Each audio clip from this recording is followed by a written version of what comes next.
Oke, Assalamualaikum warahmatullahi wabarakatuh. Perkenalkan, nama saya Rafiq Aprianto. Hari ini saya akan menjelaskan sedikit transformasi dari proyek deteksi anomali log system saya sebelumnya. Nah, masalah utama yang saya dapat setelah menganalisa proyek final kelompok saya sebelumnya itu pada model sebelumnya penggunaan tokenizer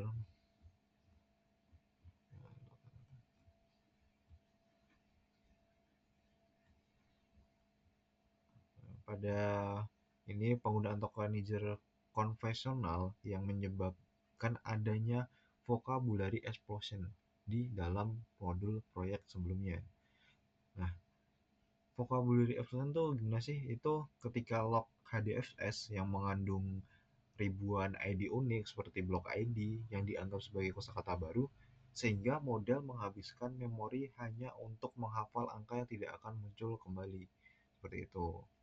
Nah, dari analisa yang saya buat, kemudian saya coba mencari ada 5 paper yang mungkin bisa sedikit membantu, di mana yang pertama ada ekstraksi teks metadata artikel dengan metode reject.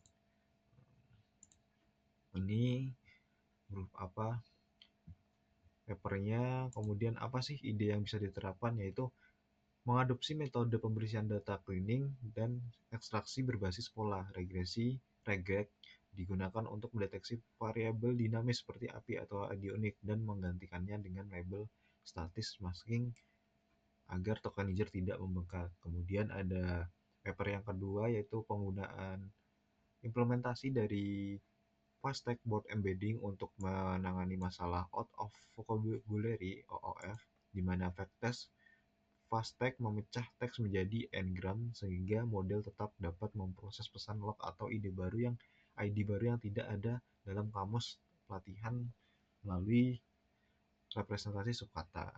Itu. Dan ini untuk papernya. Nah,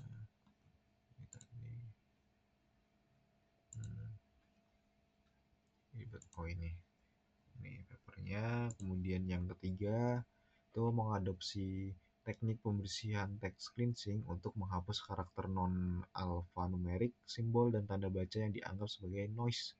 Hal ini bertujuan untuk mengurangi kompleksitas data log, sehingga model deteksi anomali dapat berfokus hanya pada pola teks yang mengidentifikasi kegagalan sistem. Untuk papernya itu saya ambil dari ini, paper penerapan Hadoop untuk analisa sentimen berbasis big data dan ulasan aplikasi transformasi online. Kemudian paper yang keempat yaitu menerapkan normalization untuk menyamakan istilah teknis log yang bervariasi dan stopword removal khusus untuk membuang elemen log yang tidak relevan. Tujuannya agar model LSTM ini hanya memproses kata kunci perintah sistem yang esensial sehingga meningkat akurasi deteksi anomali. Nah, metode ini saya ambil dari sebuah paper yang berjudul Public Sentiment Analysis on Corruption Issues in Indonesia Using Indobred Fine Tuning Logistic Regression and Linear SVM. Ini beda berarti.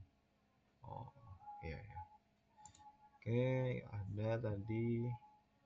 Kemudian ini untuk papernya, untuk paper yang tadi itu ini hampir sama untuk paper yang nomor 2. Kemudian paper yang kelima saya menemukan sebuah metode untuk menerapkan teknik feature selection untuk memilih pesan log yang memiliki bobot informasi tinggi berdasarkan prinsip seleksi fitur dalam paper ini.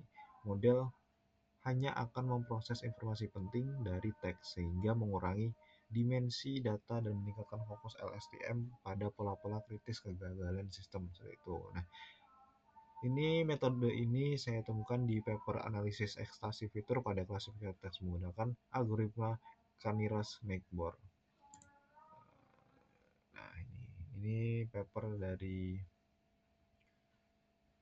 Arif Akbar Hidayat. Kemudian dari semua paper itu kemudian saya coba untuk penerapannya. Nah, itu yang pertama ambil file, kemudian load data. Nah, di sini perubahannya mulai di sini yaitu pada proses preprocessing di mana di preprocessing ini saya mengambil metode dari paper 1 dan paper 3 yaitu berbasis regex dan masking untuk mengatasi problem tokenizer sebelumnya. Nah, itu gimana? Jadi dalam saya mengadopsi ide ini itu dari paper pertama yaitu ekstraksi teks metadata dengan metode regex. Saya menerapkan regex masking untuk mengubah variabel dinamis seperti alamat IP, blok ID, dan angka menjadi label statis seperti IP, blok, dan num. Hal ini didukung juga oleh teknik pembersihan dari paper nomor 3 yang menghapus simbol dan karakter non-alphanumerik untuk mengurangi noise seperti itu. Kemudian untuk selanjutnya di mana ini. Jadi outputnya dari apa preprocessing yang sudah dirubah ini seperti ini dari raw-nya seperti ini jadi benar-benar tertata rapi dan juga jelas gitu variabelnya bagaimana. Kemudian kita masuk untuk menangani OOV dan seleksi fitur. Nah, untuk masalah out of vocabulary OOV, saya menerapkan konsep subword representasi dari paper 2, yaitu penggunaan model bahasa Indo-BERT. Saya menggunakan TF-IDF berbasis karakter n-gram 3-5 karakter. Selain itu, berdasarkan analisa saya pada paper 5 yaitu analisa ekstraksi fitur, saya membatasi mark features.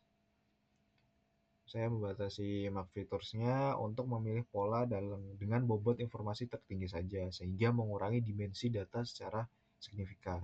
Nah, perubahan pada model dan ini selain dari tadi saya juga sedikit menambahkan pendekatan hybrid yaitu jadi perubahan besar lainnya itu mengganti model LSTM menjadi isolation forest. Nah, kenapa kok saya ganti? Ini didasarkan pada kebutuhan deteksi unsupervised yang lebih ringan secara komputasi. Namun, untuk menyempurnakannya itu saya menambahkan hybrid role based layer yang terinspirasi dari paper 4. Sistem ini jadinya tidak hanya mengandalkan statistik, tapi juga mencari kata kunci kritis ataupun lebih spesifik seperti error, file, dan exception secara eksplisit. Jadi kita benar-benar bisa melihat sebuah anomali dari indikasi-indikasi yang spesifik seperti itu. Ini udah di label, kemudian saya coba untuk inference misal ada log baru masuk di mana langsung menggunakan kasus yang dimana ini harusnya ini normal biasa saja dan ini saya kasih warn seperti yang tadi ada itu warn masuk sebagai sebuah kata spesifik untuk di dideteksi sebagai sebuah anomali.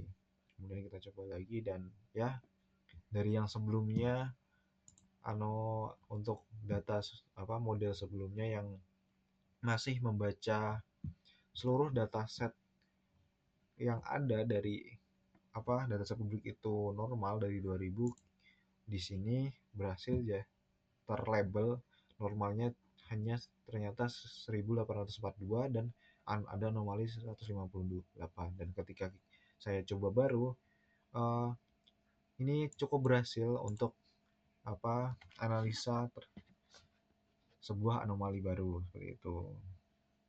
Jadi dengan integrasi ide-ide dari kelima paper tersebut, model baru ini saya merasa lebih konsisten, fokus pada pola semantik kegagalan dan mampu mendeteksi anomali dengan akurasi yang lebih tinggi tanpa terbebani oleh noise data log sebelumnya.